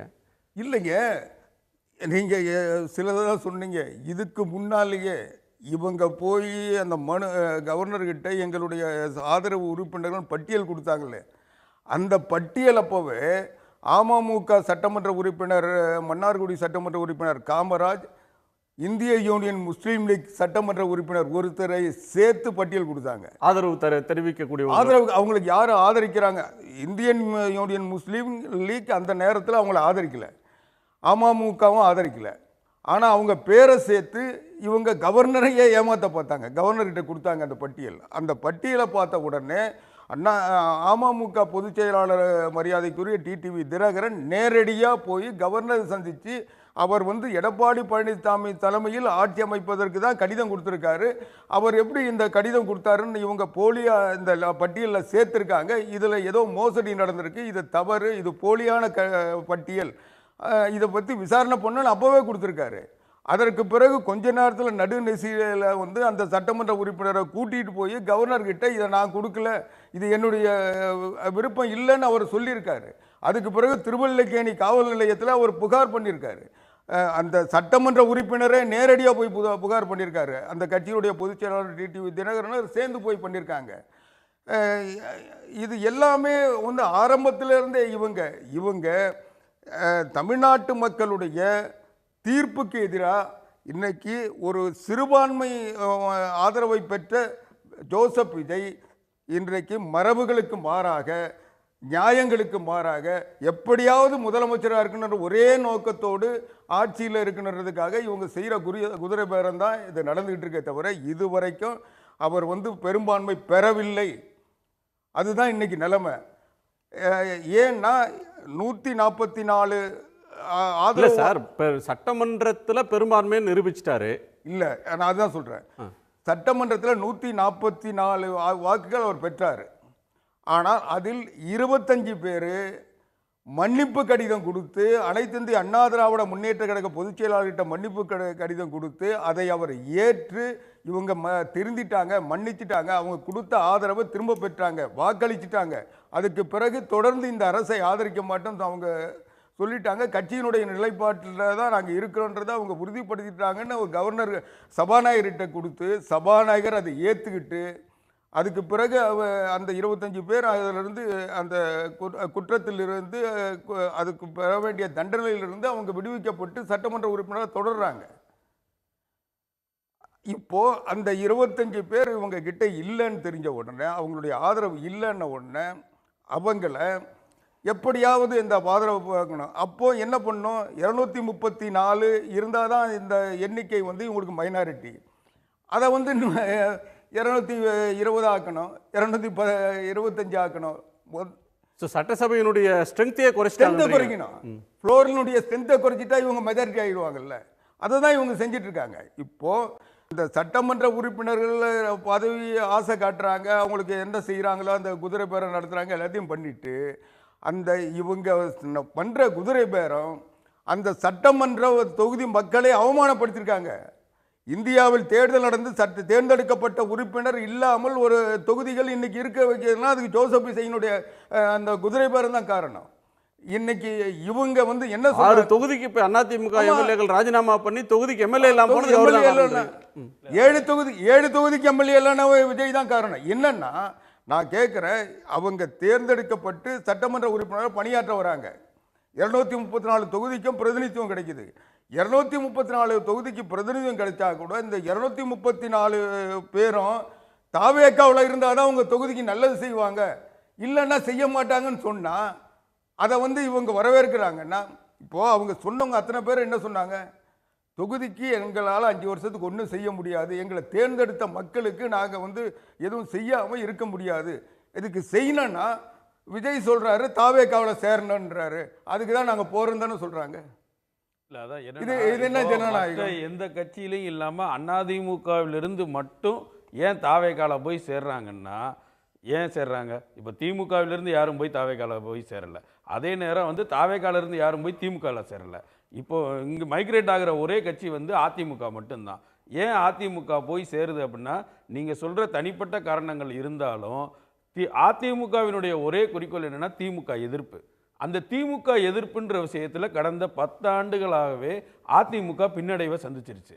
இன்றைக்கு அதிமுகவை எதிர்க்கக்கூடிய ஒரே இயக்கமா காலந்தோறும் மாறுது சார். இப்ப அந்த அரசியல் மாற்றம் தான் நான் சொல்றேன். 67க்கு முன்பு வரையிலும் காங்கிரஸ் எதிர்ப்பு மட்டும் தான் தமிழ்நாட்டில் அரசியல். காங்கிரஸ் எதிர்ப்பு. நான் பதில் சொல்றேன். அதாவது அண்ணா திராவிட முன்னேற்ற திமுக எதிர்ப்புன்றதுல நான் மாற்று கருத்தே சொல்லலை. அவங்க செயல்பாடுகள் எதிர்ப்பாக இருக்கிறதுனால எதிர்ப்பு. ஆனால் இன்னைக்கு அவங்க ஆட்சியில் இல்லை, அவங்க வந்து ஆட்சியில் எதுவும் தவறு செய்யறதுக்கு வாய்ப்பு இல்லை. இன்னைக்கு இருக்கிற நிலைமையில் இது ஜோசப் விஜய் ஒரு பெரும்பான்மை பெறாமல் ஒரு ஆட்சி அமைச்சிட்டு இந்த எதிர்ப்புகளை பிரிப்பதற்கான சூழ்ச்சியை முடிச்சிருங்க. நீங்க சொல்லுங்க, இன்னைக்கு சட்டமன்றத்தில் பார்த்தீங்கன்னா ஆளுங்கட்சி உறுப்பினர்களை விட எதிர்கட்சி உறுப்பினர்கள், பலமான உறுப்பினர்கள், ஆளுமை தெரிந்த உறுப்பினர்கள் இருக்காங்க. அவங்களுடைய கேள்விகளுக்கு இவங்களால பதில் சொல்ல முடியாது. அதனால இவங்க என்ன நினைக்கிறாங்க, அவங்களுக்குள்ள பிளவு உண்டாக்கினா அவங்கள பிரிச்சுக்கிட்டு அவங்க 2 பேரும் அடிச்சுக்கிட்டு இருந்தாங்களா, தேர்தல் நேரத்தில் நம்ம நடுவில் பூந்து வந்தோம் அது மாதிரி வந்துடலாம் நினைக்கிறாங்க. நீங்க 2 பேரும் எப்படி சேர முடியும்? நீங்க சேர முடியாதுன்னா நீங்க அண்ணா மு.க. ஸ்டாலின் வெற்றி பெற, மு.க. ஸ்டாலின் முதலமைச்சராக எனக்கு வாக்களியுங்கள் கேட்டவங்களை வச்சுட்டு நீங்க ஆட்சி நடத்த சொல்ல மற்ற உங்களுக்கு இன்னைக்கு பெரும்பான்மை தந்துகிட்டு இருக்கவங்க அவங்க உங்க அமைச்சரவையில் இருக்காங்க. இன்னைக்கு காங்கிரஸ் என்ன சொல்லி வந்தது, மு.க. ஸ்டாலின் முதலமைச்சராக வாக்களியுங்கன்னு சொன்னாங்க. 10 நாள் ஆகல நீங்க போய் அவங்கள வச்சுட்டு ஜோசப் விஜய் முதலமைச்சர் சொல்றீங்களே, இதை விட என்ன அரசியல் அயோக்கியதனம் இருக்கா? அண்ணா திராவிட முன்னேற்றம் திமுகவும் சேர்ந்ததற்கு எந்த இடத்துல பேசணும்? இது ஒரு ஆளுமை மிக்க கட்சி மட்டும் இல்லை, கட்டமைப்புள்ள கட்சி. நாங்கள் என்ன பொதுக்குழுவில் தீர்மானம் போடாமல் கட்சிகள் சேர்ந்து விவாதிக்காமல் ஒரு பொது நோக்கு இல்லாமல் வந்து ராத்திரியோட ராத்திரியா நாங்கள் என்ன 2 மாதத்துக்கு முன்னே வந்த கட்சியா? இல்லை நீங்க அதிமுக இருக்கக்கூடிய சிக்கல் இத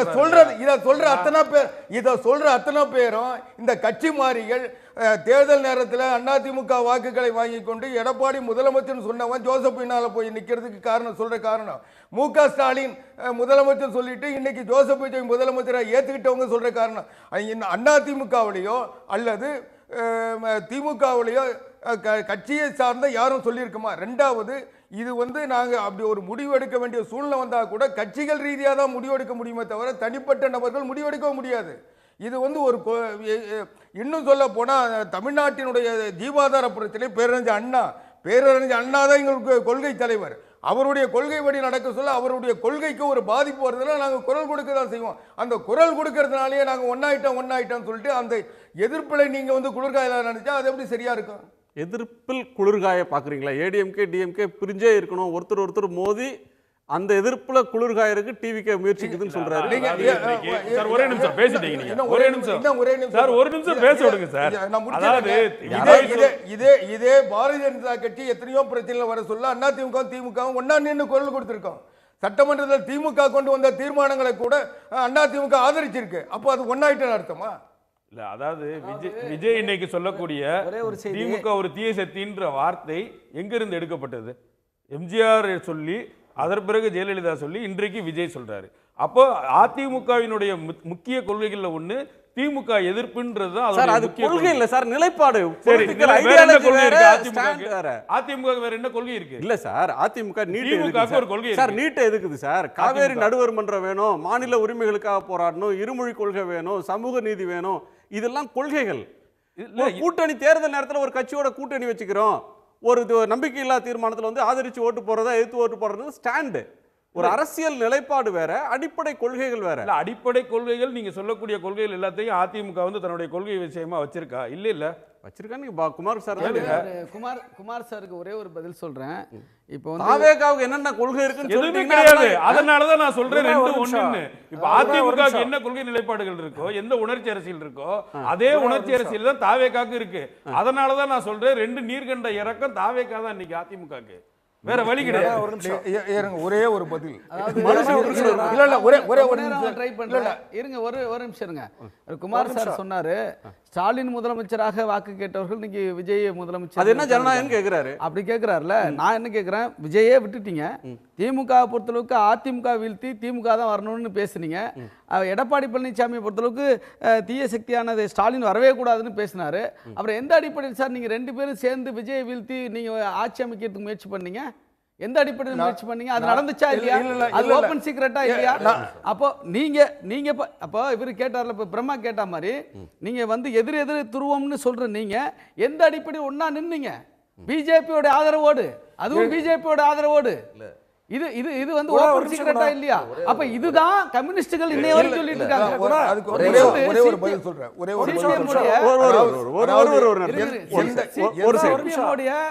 தேசிய செயலாளர் எம்ஏ பேபி அவர்கள் பேபி அத வதந்தின்றார் சார். பேபி ரெண்டு பேட்டி கொடுத்திருக்காரு. முதல் நாள் இப்படி பேசிக்கிறாங்கன்னாரு, அடுத்த நாள் வதந்தின்றாரு. இந்திய கம்யூனிஸ்ட் கட்சியினுடைய மூவி ரமான் சொல்றாரு, எங்க தலைவர் பேசும்போது கூட நான் வாயை திறந்தால் சங்கடங்கள் ஏற்படும் சொல்றாரு. அப்ப நீங்க இதுக்கு தயாராக இருக்கும் பொழுது ஜனநாயக காப்பாற்றுவதற்காக நாங்கள் ஏன் ஆதரிக்க கூடாது? அவர் சொல்ற கட்சி எல்லாம் நான் ஏத்துக்கிறேங்க. ஒரே ஒரு வார்த்தை சொல்றேன். திமுக எத்தனை சட்டமன்ற உறுப்பினர்கள், அதிமுக எத்தனை சட்டமன்ற உறுப்பினர்கள், ரெண்டு பேரும் சேர்த்தா எவ்வளவு வருது? இவங்க எப்படி ஆட்சி அமைக்க முடியும்? நீங்க என்ன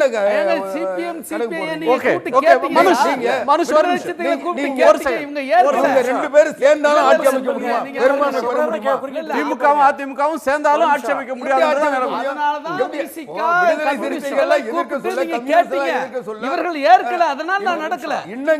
இன்னும் கேட்டா நாங்க அப்படி ஒரு முடிவு எடுத்திருந்தா குறைஞ்சபட்சம் பாட்டாளி மக்கள் கட்சியோட பேசியிருப்போம்ல. எங்க கூட்டணியில் இருந்த கட்சியை நாங்க பேசணுமா? அப்ப நாங்க அந்த ஒரு நிமிஷம் வெளியில இருந்து கேட்டுட்டு இருக்காரு. ஒரே செகண்ட் பாட்டாளி மக்கள் கட்சியோடு பேசப்பட்டது. ஒரு விளிம்புல வெளியில இருக்கிறாரு, அவர்ட்ட கேட்கலாம். ஒரு செகண்ட் மனுஷ், ஒரு நிமிஷங்க இருங்க. இல்ல, நான் ரொம்ப நேரடியா கேட்க விரும்புறேன். தாவேகா ஆர்எஸ்எஸ்னுடைய குழந்தைன்னு யார் பேசினா? ஆர்எஸ்எஸ் பெற்றெடுத்த குழந்தைன்னு தேர்தல் பிரச்சாரத்தில் விசிக தலைவர் பேசினாரா இல்லையா? இப்போ அந்த ஆர்எஸ்எஸ் குழந்தையோட போய் கூட்டணி வச்சிருக்காருன்னா அப்போ ஆர்எஸ்எஸோட வந்துட்டு விசிக தலைவர் சேர்ந்துட்டாரா? ஆர்எஸ்எஸ் கொள்கைகளை ஏற்றுக்கிட்டாரா? நீங்கள் பதில் சொல்கிறா. ஒரு நிமிஷம் இருங்க. ரெண்டாவது விஷயம் வந்து இடதுசாரிகளாக இருக்கட்டும், கம்யூனிஸ்டுகளாக இருக்கட்டும், இவங்க எல்லாருமே விஜயை பற்றி தாவேகாவை வைத்த கடுமையான விமர்சனங்கள் இன்றைக்கும் பொதுவெளியில் இருக்குது. எந்த அடிப்படையில் அது மாறுச்சு? உதாரணமாக பாஜகவை எதிர்த்து ஏதாவது இவங்க எல்லாரும் என்ன சொன்னாங்க? கவர்னர் ஆட்சி வந்துருச்சு, கவர்னர் ஆட்சி வந்துடும் நாங்கள் ஆதரவு கொடுத்தோன்னு. கவர்னர் சொல்கிறாரு, மக்கள்லாம் உங்களுடைய குறைகளை வந்து கவர்னர் ஆஃபீஸில் வந்து சொல்லுங்கள், கவர்னர் மாளிகையில் வந்து சொல்லுங்கன்னு சொல்கிறாரு. ஒரு பேரலல் கவர்னன்ஸ் நடத்த முயற்சி பண்ணுறாரு. அந்த தமிழ் தாய் வாழ்த்து விஷயத்தில் என்ன நடந்துச்சு? வாயை புத்திட்டு தானே இருந்தீங்க இங்கே எல்லாருமே. அப்போது பாஜகவினுடைய ஒரு கொள்கையாவது விஜய் எதிர்த்தாரா என்பதை நீங்கள் சொல்லுங்கள். நீங்கள் இந்த இது ஊரக வேலைவாய்ப்பு திட்டமாக இருக்கலாம், இல்லை வந்து பார்த்தீங்கன்னா சிபிஎஸ்சி ஸ்கூலுக்கு அனுமதி கொடுக்குற விஷயம் வரிசையாக எடுத்துகிட்டு பாருங்க. நீங்கள் ஒன்றிலாவது ஒரு ஸ்ட்ராங் வந்து ஒரு எதிர்ப்பு இருக்கா? எதிர்ப்பு பண்ண வேண்டாம். கரூர்ல என்ன பேசுறாரு? நாங்க ஒன்றிய அரசோட எல்லாம் மோத மாட்டோம், நாங்க திமுக. ஒரு நிமிஷம் இருங்க. ஒன்றிய அரசோட எல்லாம் நாங்க மோத மாட்டோம், நாங்க அவங்க கூட எல்லாம் வந்து பாத்தீங்கன்னா சண்டை போட மாட்டோம் அப்படின்னு நாங்க வந்து எல்லாத்தையும் அரசியல் ரீதியா பண்ணோம்னா என்ன பண்ணுவீங்க? அரசியல் ரீதியா ஒரு சொல்லுங்க, அதாவது எதிர்ப்பு தெரிவிக்க மாட்டோம், கோரிக்கை வைக்க மாட்டோம், ஆனால் அரசியல் ரீதியாக பண்ணுவாங்களா? அப்படி ஒரு அரசியல் உலகத்தில் எங்க இருக்கு? எந்த ஸ்டேட் அப்படி ஒரு அரசியலை பண்ணிட்டு இருக்கு? பாஜகவுக்கு எதிராக வாயை கூட திறக்க துணிச்சல் இல்லாத இன்றைக்கு இந்த அரசை விட்டு கொடுத்து தாங்கி கொண்டிருக்கக்கூடியவர்கள் இந்த இடதுசாரிகளும் விசிகாவும் காங்கிரஸும். அப்படிப்பட்ட நிலையில் இன்னைக்கு இவங்க பேசுற பேச்சு எல்லாத்தையும் பாருங்க. எதற்காக சார் வந்துட்டு இவ்வளவு பெரிய ஒரு முட்டை வந்து நீங்க கொடுக்குறீங்க வந்துட்டு பாஜகவுக்கு? அவர் என்ன உங்க கொள்கைக்கு ஆதரவா அவர் என்ன பண்ணாரு? உங்க கொள்கையை நீங்க சொல்றீங்க இல்லையா, பிஜேபி எதிர்ப்பு அப்படின்னு, அந்த பிஜேபி எதிர்ப்பை எந்த இடத்துல அவர் பிரதிபலிச்சிருக்காரு? உங்களுக்கு உண்மையிலேயே வந்து பாத்தீங்கன்னா ஒரு கூச்சமா இல்லையா வந்துட்டு பாத்தீங்கன்னா இப்படி பேசுறதுக்கு? Okay okay okay one line மிக சுருக்கமா. இல்ல ரெண்டு ஒரு நிமிஷத்துல நான் பேசிடுறேன். அவர் சொன்னது, நாங்க சொன்னது உண்மைதான். அவர் வந்து பிஜேபி பெற்றெடுத்த குழந்தையாக இருப்பார் என்கிற அதை சொன்னது நாங்க தான். அதே சமயத்தில் ஒரே ஒரு செய்தி தான் சார். தந்தை பெரியார்ட்ட கேட்டாங்க, நீங்கள் கடவுள் இல்லை கடவுள் இல்லைன்னு சொல்கிறீங்களே, கடவுள் நேரம் வந்தால் என்ன பண்ணுவீங்கன்னு கேட்டாங்க. கடவுள் இருக்கிறான்னு சொல்லுவேன் அப்படின்னாங்க. இப்போ விஜயோடைய செயல்பாடுகள் பிஜேபிக்கு எதிராக இருக்கிறது. நீங்கள் தேர்தலுக்கு முன்பே கூட அவர் பிஜேபி வந்து நெருக்கடி கொடுத்தாங்க. இருங்க இருங்க இருங்க, நீங்க இவ்வளவு தூரம் பேசுனீங்க, நான் அமைதியா இருந்தேன். சொல்ல விடுங்க. ஆமா, பிஜேபி நெருக்கடி கொடுத்தாங்க அவரோட கூட்டணி வைக்க. ஆனா பிஜேபி புறக்கணிச்சிட்டு சார் கொஞ்சம் இருங்க சார், இது வந்து இது சரியான நிலைப்பாடு இல்ல. கொஞ்சம் இருங்க, நீங்க இவ்வளவு தூரம் பேசுனீங்கல்ல, நான் அமைதியா இருந்தேன்ல. அதே சமயத்தில் காங்கிரஸோட கூட்டணி வைப்பதற்கு முன்பே அவர்கள் முயற்சி செஞ்சாங்க. தேர்தலுக்கு முன்பே விசிகாவோட கூட்டணி வைக்க முயற்சி செஞ்சாங்க. பிஜேபி எவ்வளவோ நெருக்கடி கொடுத்தது, ஜனநாயகன் படத்தை முடக்கியது, சிபிஐ விசாரணை 3 சம்மன்கள் கொடுத்தாங்க. நீங்க விசிகா வந்து அவரோட தான கூட்டணி சேர்ந்திருக்கணும். சொல்லிடுறேன். ஆனால் என்னன்னு கேளுங்க, அந்த நேரத்தில் நாங்க இந்த கூட்டணி உடைக்க கூடாதுங்கிற நல்லெண்ணத்தில் அதை சேரல. அதே சமயத்தில் பிஜேபி நெருக்கடி கொடுத்தாங்க, அவருக்கு ஜனநாயகனை முடக்க பார்த்தாங்க, பிரச்சனை பண்ணாங்கன்னா நீங்க அப்பவே அவங்களோட போயிருந்திருக்கலாமே. அப்ப பிஜேபியோட குழந்தைன்னு எப்படி சொன்னீங்க? அப்ப வந்து திமுக வந்து மதசார்பற்ற முற்போக்கு கூட்டணி தானே. நாங்க அந்த கூட்டணி வந்து பிஜேபி எதிர்ப்புங்கிற புள்ளியில் தானே இருக்கிறோம். நாங்க வந்து உடைச்சிட்டு போற விருப்பம் இல்லாம இங்க இருந்தோம். அதே இதுல நான் முடிச்சிடறேன். ஆஃப்டர் எலெக்ஷன் கூட இன்னைக்கு வந்து 59 ஆண்டுகளுக்கு பிறகு காங்கிரஸுக்கு அவங்க மந்திரி சபை கொடுத்தாங்க. ராகுல் காந்தி மேடையில உட்கார மெஜாரிட்டி கொடுக்க தானே சார் செய்யணும். மெஜாரிட்டி சார் அவருக்கு மெஜாரிட்டி இல்லன்னா அது இல்ல, பிஜேபியை எதிர்ப்பது என்பது செயலால் காட்டுகிறார். நீங்க வந்து வார்த்தையில வந்து புடிச்சி தொங்க கூடாது. அந்த அடிப்படையில் தான் நாங்க வந்து அவரோட நிக்கிறோம். Point well taken. அது செயல்ல பிஜேபி எதிர்க்கிறார் சார், வார்த்தையில பேசுறது இல்ல. பகிரங்கமா சார் எங்க சார் பிழைப்பை தன்னுடைய சர்வைவலை தக்க வச்சுக்கிறதுக்காக அது பாஜகவோட கூட்டணியில இருந்த அமமுக எம்எல்ஏ கிட்ட இழுப்பாங்க, அதிமுக கூட்டணியில் இருந்த எம்எல்ஏக்களை இழுப்பாங்க, 6 பேரை இழுப்பாங்க, முன்னாள் அமைச்சர்களை இழுப்பாங்க, எல்லாத்தையும் செய்வாங்க. செஞ்சுட்டு கூட்டணி பேசப்பட்டது அல்லது அப்படி ஒரு ப்ரொபோசல் வைக்கப்பட்டதுங்கிற அந்த வதந்தியோ அல்லது அந்த இதையோ மட்டும் வைத்து கொண்டு அரசியல் செய்ததுங்கிறது எந்த விதத்தில் நியாயம்? நான் என்ன கேட்குறேன், பருப்பொருளாக வெற்றி பெற்று நீங்கள் கையில் வச்சிருக்கிறவங்க நீங்கள் ஒவ்வொரு நாளும் ஒவ்வொருத்தரை இழுத்து சேர்த்துக்கிறீங்க. அவருக்கு யாரும் உங்களுடைய சித்தாந்தத்துக்கு உங்களுடைய கண்ணோட்டத்துக்கு எதிரானவர்கள். அப்போ முழுக்க நான் விஜய் சொல்றேன், காமராஜ் இப்ப எங்க இருக்காரு அது சொல்லுங்க. இப்ப எங்க இருக்காருன்னு சொல்லுங்க. அப்போ அமமுக காமராஜை நிர்பந்தப்படுத்துறது டிடிவியா இல்ல காமராஜை நிர்பந்தப்படுத்துறது வந்து விஜயா? அப்போ இல்ல விஜய் சொல்ல வருது, கட்சி ஒரு முடிவு எடுக்கும், அந்த கட்சியோட 2 எம்எல்ஏ இன்னொரு பக்கம் போயிடுறாங்கன்னு வச்சுக்கங்க. அந்த எம்எல்ஏ பண்றது சரியில்லை, கட்சி எடுத்த முடிவு தப்பு. தனிப்பட்ட செல்வாக்கு கொண்டவர் மன்னார்குடியில ஒரே ஒரு எப்படி சொல்ல முடியுங்க?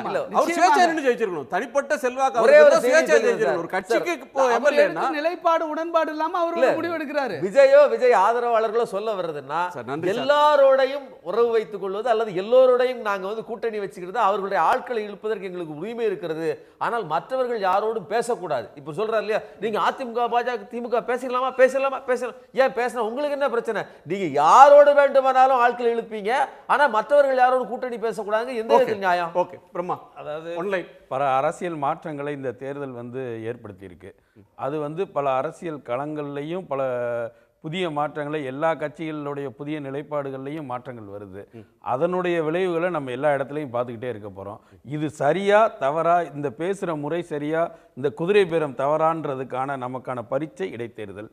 அதுல தெரிஞ்சிடும் மக்கள். ஒரு கட்சி ஜெயிச்சா குதிரை பேரம் சரின்னு ஆயிடுமா? இல்ல வேற எங்க நீங்க முடிவு பண்ணுவீங்க? வேற எங்க முடிவு பண்ணுவீங்க? வேற எங்க முடிவு பண்ணுவீங்கன்னு சொல்லுங்க. இப்ப நீங்க சொல்றீங்கல்ல, நீங்க விரோதமானது வந்து அங்கீகாரம் கிடைச்சுனா நீங்க குதிரை பேரம் தவறு. இல்ல சார், குதிரை பேரம் தவறு இல்ல. நான் ஒன்னு கேக்குறேன். இப்ப ராமர் கோயில் கட்டிடுறாங்க, சுப்ரீம் கோர்ட் வந்து கட்டுங்கன்னு சொல்லிடுறாங்க. அதுக்காக பாபர் மசூதி இடிச்சது சரியாயிடுமா? இல்ல அதுதான் பாஜக தோத்ததா இல்லையா? அது குற்றம் இல்லையா? அது பாஜக தோத்ததா இல்லையா? அது ஒரு தீர்ப்பு தானே, மக்கள் தீர்ப்பு தானே.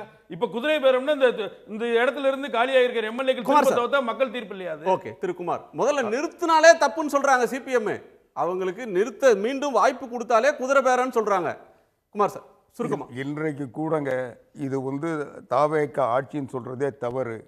தாவேக, காங்கிரஸ், விடுதலை சிறுத்தைகள், இந்திய யூனியன் முஸ்லீம் கூட்டணி ஆட்சி. ஆனால் அந்த கூட்டணிக்கு குறிக்கோளோ நோக்கமோ இல்லை. அவங்க வந்து ஒருத்தர் என்ன சொல்கிறாங்க, ஜனாதிபதி ஆட்சி வந்துடக்கூடாதுன்னு ஆதரவு தந்தன்றாங்க. இன்னொருத்தர் வந்து திமுக சொல்லி அனுப்புறதுனால போய் ஆதரவு தந்தன்றாங்க. இப்படி இவங்க வந்து விஜய் ஆட்சி நல்லா நடத்துவார், இவர் வந்து சிறந்த திட்டங்களை வச்சிட்டு இருக்காரு, இவர் நல்ல ஆளுமை, அதனால நாங்கள் போய் ஆதரிக்கணும் இது வரைக்கும் யாரும் சொல்லலை. நன்றி சார், நன்றி. எல்லோருக்கும் நன்றி. மீண்டும் சந்திப்போம். இது கேள்வி களம், மக்களின் மேடை. உடனுக்குடன் செய்திகளை தெரிந்து கொள்ள சன் நியூஸ் பெல் ஐகானை கிளிக் பண்ணுங்க.